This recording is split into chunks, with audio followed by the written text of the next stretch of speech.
ตอนนี้เราอยู่ที่ทะเลอันดามันฝั่งกระบี่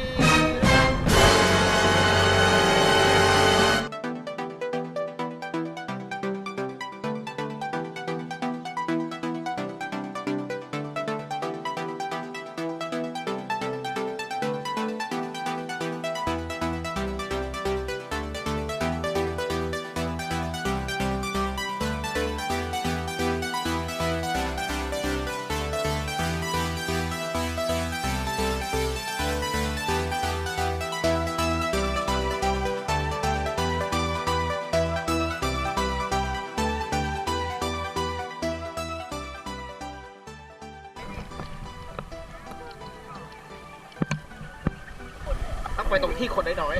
ๆปลาหนีส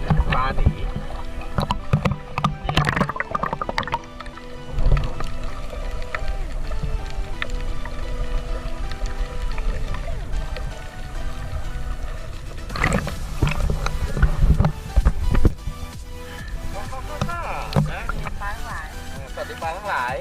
ได้เห็นที่2 ตัวเอง โอ้ยจะเห็นตั้งเยอะตั้งแยะ นกแก้วแล้วเห็นเลย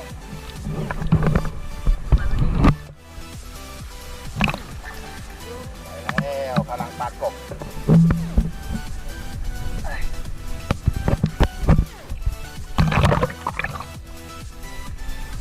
เขาเป็น4 คนขึ้นเลยนะไปไม่ได้แล้วนี่ค่อยมาลากเลยแล้วทีนี้เขาบอกว่าอ้าวว่ายน้ำไม่เป็นไม่ใช่เหรอตอนแรกขึ้นเลย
ที่เขาดำน้ำข้างหน้าอ่ะ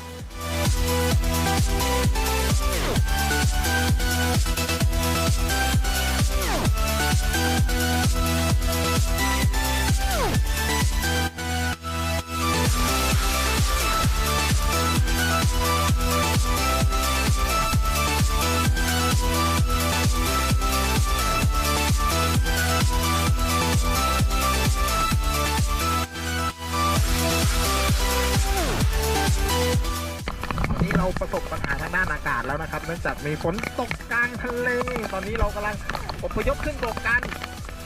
นะครับอพยพขึ้นบกหนีขึ้นบกกันแล้วนะครับเนื่องจากมีฝนตกมากในขณะนี้